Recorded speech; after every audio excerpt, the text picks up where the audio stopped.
Hello IC loves, നമുക്കിന്നുണ്ടല്ലോ ഒരു അടിപൊളി custard bun വീട്ടിൽ തന്നെ തയ്യാറാക്കിയാലോ. വളരെ എളുപ്പമാണ്. നമ്മൾ കടയിലൊക്കെ മേടിച്ച് കഴിക്കുന്നേക്കാളും നല്ല അടിപൊളി കസ്റ്റേർഡ് ബൺസാണേ. ഇതിനായിട്ട് നമുക്ക് ബണ്ണിൻ്റെ മാവിനായിട്ട് 2 കപ്പ്, നിങ്ങൾ ഏത് കപ്പിലാണോ മെഷർ ചെയ്യുന്നത്, 2 പ്ലസ് അരക്കപ്പ് മാവ് എടുക്കുക. മൈദ മാവ്, ഓൾ പർപ്പസ് ഫ്ലോർ എടുക്കുക. 1 ടേബിൾ സ്പൂൺ പഞ്ചസാര ചേർത്ത് കൊടുക്കുക. സ്വല്പം ഉപ്പ്, പിന്നെ 1 ടേബിൾ സ്പൂൺ ബട്ടർ, പാൽപ്പൊടി 1 ടേബിൾ സ്പൂൺ. പാൽപ്പൊടി വേണ്ടെങ്കിൽ വാനില എസൻസും ചേർക്കാം കേട്ടോ. പിന്നെ നമുക്ക് ഈസ്റ്റ് 1 ടീസ്പൂൺ ചേർത്ത് കൊടുക്കാം. ഞാനിവിടെ ഇൻസ്റ്റൻറ്റ് ഈസ്റ്റാണ് ചേർത്ത് കൊടുത്തത്. എന്നിട്ട് ഞാനിവിടെ ഒരു ഡോ ഹുക്ക് വെച്ചാണ് ഇത് കമ്പൈൻ ചെയ്തെടുത്തത്. നിങ്ങൾക്ക് ഡോ ഹുക്ക് ഇല്ല എന്നുണ്ടെങ്കിൽ ഒരു ഫോർക്ക് വെച്ച് നല്ല രീതിയിൽ ഇതൊന്ന് കമ്പൈൻ ചെയ്തെടുത്താൽ മതി. അപ്പോൾ നമ്മളിത് കൈയൊന്നും വെച്ച് കുഴയ്ക്കാതെ എളുപ്പത്തിൽ നമ്മൾ തയ്യാറാക്കാൻ പോകുന്ന ബണ്ണാണ്.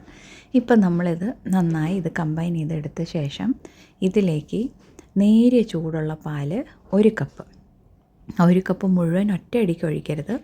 കുറച്ച് കുറച്ചായിട്ട് ഈ പാല് ഇതിലേക്ക് ഒഴിച്ച് നമ്മൾ മെല്ലെ മെല്ലെ ഇത് കമ്പൈൻ ചെയ്ത് കൊടുക്കണം. ഇപ്പം ഞാൻ ഡോ ഹുക്ക് ഉള്ളതുകൊണ്ട് ഡോ ഹുക്ക് വെച്ചിട്ടാണ് ചെയ്യുന്നത്. നിങ്ങൾക്കിതില്ലെങ്കിൽ ഒരു ഫോർക്ക് വെച്ചിട്ട് കമ്പൈൻ ചെയ്ത് കൊടുത്താൽ മതി. അല്ലാന്നുണ്ടെങ്കിൽ ഒരു വിസ്ക് വെച്ചിട്ട്. അപ്പം കുറച്ച് കുറച്ചായിട്ട് പാലൊഴിച്ച് നന്നായി കമ്പൈൻ ചെയ്തെടുക്കുക. നമുക്കിത് വളരെ വളരെ സോഫ്റ്റായിട്ടുള്ള ഡോ ആയിട്ടാണ് നമുക്കിത് യോജിപ്പിച്ചെടുക്കേണ്ടത്. അപ്പോൾ അതുകൊണ്ട് തന്നെ നമ്മൾ കൈയൊന്നും വെച്ച് കുഴക്കേണ്ട ആവശ്യമില്ല. ഇപ്പം ഈ ഒരു പരുവത്തിനാണ് നമ്മുടെ മാവ് റെഡി ആയിട്ടുള്ളത്. ഇനിയൊരു സ്പാച്ചുളയോ സ്പൂണോ വെച്ച് ഇതുപോലെ ഒന്ന് കൂട്ടി ഇങ്ങനെ ഇതുപോലെ യോജിപ്പിച്ച് വെക്കുക. എന്നിട്ടൊരു ക്ലിങ് റാപ്പ് വെച്ച് അടച്ച് നമുക്കിത് നേരിയ ചൂടുള്ളൊരു സ്ഥലത്ത് നമുക്കിത് പൊങ്ങാൻ വെക്കണം. അപ്പോൾ ഇത് ഞാൻ ഇൻസ്റ്റൻറ്റ് ഈസ്റ്റ് ഉപയോഗിച്ചിട്ടുള്ളതുകൊണ്ട് ഇത് എളുപ്പം പൊങ്ങിക്കോളുക. പക്ഷേ നിങ്ങൾ ഇൻസ്റ്റൻറ്റ് ഈസ്റ്റ് അല്ല ഡ്രൈ ആക്റ്റീവ് ഈസ്റ്റാണ് ഉപയോഗിക്കുന്നതെങ്കിൽ ആ ചൂടുള്ള പാലിൽ ഈസ്റ്റ് ഇട്ട് ഒന്ന് ഫെർമെൻറ്റ് ചെയ്തിട്ട് വേണം ചേർത്ത് യോജിപ്പിക്കാൻ.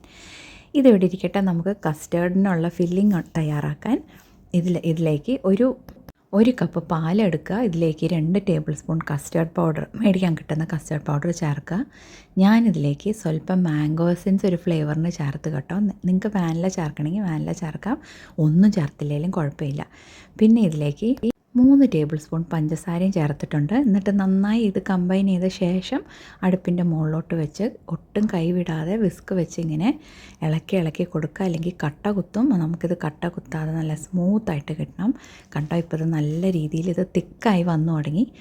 ഇപ്പം നല്ല രീതിയിൽ തിളച്ച് കഴിഞ്ഞ് ഓഫ് ചെയ്യുക. അപ്പം തന്നെ ഇത് ഒരു ബൗളിലേക്ക് ചൂടോടെ മാറ്റുക. കണ്ടോ, ഇതുപോലെ നല്ല സ്മൂത്തായിട്ട് കിട്ടണം. ഇപ്പം നമ്മൾ ഈ ചൂടോടെ ഇത് മാറ്റിയ ശേഷം ഒരു ക്ലിങ് റാപ്പ് വെച്ച് അപ്പം തന്നെ, ചൂടോടെ ആയാലും കുഴപ്പമില്ല, അപ്പം തന്നെ ഇതിൻ്റെ മുകളിലോട്ട് ഇതിൻ്റെ തൊട്ട് തന്നെ, അതായത് ആ ബൗള് കവർ ചെയ്യണമെന്നല്ല, ഈ കസ്റ്റേർഡിൻ്റെ ഈ ക്രീം കവർ ചെയ്ത് ഇങ്ങനെ ഒട്ടിച്ച് വെക്കുക. അങ്ങനെ ചെയ്യുമ്പം നമ്മുടെ കസ്റ്റേർഡിൻ്റെ മേലെ ആ പാട കെട്ടാതിരിക്കും. എന്നിട്ടിതൊന്ന് നേരിയായിട്ട് ഒന്ന് ചൂടാറിയ ശേഷം ഫ്രിഡ്ജിലേക്ക് വെക്കുക സെറ്റാവാൻ. അപ്പം ഒരു 45-50 മിനിറ്റിനുള്ളിൽ നമ്മുടെ മാവ് പൊന്തിയിട്ടുണ്ട്. കണ്ടോ, റെഡിയായി. ഇത് പാറ്റോ ഡ്രൈ ഈസ്റ്റ് ആണെങ്കിൽ ഒരു സ്വല്പം കൂടെ അധികം സമയം എടുക്കുന്നേ ഉള്ളൂ. ഇപ്പം നമുക്ക് മെല്ലെ ഇതിൻ്റെ ക്ലിങ് റാപ്പ് മാറ്റിയെടുക്കാം. ഇനി നമ്മൾ ഒരു സ്പാച്ചുള വെച്ച് തന്നെ ഇതിൻ്റെ എയർ ഒക്കെ ഒന്ന് ഇതുപോലെ ഉടച്ചു കൊടുക്കുക. എന്നിട്ട് നമ്മൾ പാത്രത്തിൽ നിന്ന് ഈ നമ്മുടെ ഡോ ഇതുപോലെ ഒന്ന് മാറ്റിയെടുത്തിട്ട് ഒരു റോളിംഗ് ബോർഡിലേക്ക് സ്വല്പം മാവ് ഡസ്റ്റ് ചെയ്ത് എടുക്കുക. അപ്പോൾ ഇതിൽ നമ്മൾ അധികം കൈയൊന്നും ഉപയോഗിക്കുന്നില്ല. ജസ്റ്റ് ആ ബണ്ണ് ഷേപ്പ് ചെയ്യാൻ വേണ്ടി മാത്രം നമ്മൾ ഉപയോഗിക്കുള്ളൂ, അല്ലാതെ മെനക്കെടേണ്ട കാര്യമില്ല. അപ്പോൾ നമ്മളിത് ഒരു റോളിംഗ് ബോർഡിലേക്ക് സ്വല്പം മാവിട്ട് ഡസ്റ്റ് ചെയ്തിട്ട് ഇതിലേക്ക് നമ്മൾ ഈ മാവ് ഇട്ട് കൊടുക്കുക. ഇട്ട് കൊടുത്ത ശേഷം ഈ സ്പാച്ചുളയോ സ്പൂണോ വെച്ച് തന്നെ അങ്ങോട്ടും ഇങ്ങോട്ടൊക്കെ ഒന്ന് നല്ല രീതിയിൽ മടക്കി കൊടുക്കുക. അപ്പം നമ്മൾ ഡസ്റ്റ് ചെയ്തിരിക്കുന്ന ആ മാവ് ഉള്ളതുകൊണ്ട് ഇത് ഒട്ടിപ്പിടിക്കാതെ ഇങ്ങനെ യോജിപ്പിച്ച് കിട്ടും. അപ്പോൾ നമ്മളിത് നല്ല രീതിയിലൊന്ന് അങ്ങോട്ടും ഇങ്ങോട്ടൊക്കെ ഒന്ന് ഉരുട്ടി കൊടുത്ത ശേഷം ഇത് നമ്മൾ ഏകദേശം ഒരു ഈക്വൽ, ഇപ്പോൾ പലരും ചിലപ്പം വേ ചെയ്തിട്ടൊക്കെ എടുക്കും കേട്ടോ. നിങ്ങൾ വേയിങ് മെഷീൻ എല്ലാവർക്കും കാണണമെന്നില്ല. നിങ്ങൾ ഏകദേശം ഒരു അപ്രോക്സിമേറ്റായിട്ട് യൂണിഫോമായിട്ട് കട്ട് ചെയ്തെടുക്കുക. അപ്പോൾ ഒരു 9-10 ബണ്ണ് നമുക്കിതിൽ നിന്ന് കിട്ടും. എന്നിട്ട് ഇതുപോലെ നമുക്ക് ബണ്ണ് ഷേപ്പ് ചെയ്ത് മാറ്റി വെക്കാം. കണ്ടോ, ഇതുപോലെ ഷേപ്പ് ചെയ്ത് ഓരോരോ പോർഷനും മാറ്റി വെക്കുക. റോളിംഗ് ബോർഡിലേക്ക് മാറ്റി വെച്ച ശേഷം നമുക്ക് ഇതെല്ലാം ഇതുപോലെ ഷേപ്പ് ചെയ്ത ശേഷം ഓരോന്നും എടുത്ത് നമുക്ക് പരത്തണം കേട്ടോ. ഈ സമയം കൊണ്ട് ഓവൺ പ്രീ ഹീറ്റ് ചെയ്യാൻ വെക്കണേ. 180°C പ്രീ ഹീറ്റ് ചെയ്യാൻ വെക്കുക. സ്റ്റൗ ടോപ്പിലാണെങ്കിലും നിങ്ങൾക്ക് തയ്യാറാക്കാം. നമ്മൾ കേക്ക് തയ്യാറാക്കുന്ന അതേ മെത്തേഡിൽ, പക്ഷേ കുറച്ച് കുറച്ചായിട്ടേ നമുക്കുണ്ടാക്കാൻ പറ്റത്തുള്ളൂ. ഇപ്പോൾ ഇത് നല്ല രീതിയിൽ ഇത് ഇങ്ങനെ ഒന്ന് പരത്തിയിട്ട് നമ്മുടെ കസ്റ്റേർഡ് ക്രീം ഇവിടെ സെറ്റായിട്ടുണ്ട് കണ്ടോ, റെഡി ആയിട്ടുണ്ട്. ഇതെടുത്ത് കുറച്ച് ഇതിന് നടുക്കോട്ട് ഇട്ട് കൊടുക്കുക. ഇപ്പോൾ കസ്റ്റേർഡ് നല്ല കട്ടിക്ക് സെറ്റായിട്ടുണ്ട്. അപ്പം അത് കുറച്ച് സ്കൂപ്പ് ചെയ്ത് ഇതിലോട്ട് ഇടുമ്പം അത് ആ രീതിക്ക് അവിടെ ഇരുന്നോളും.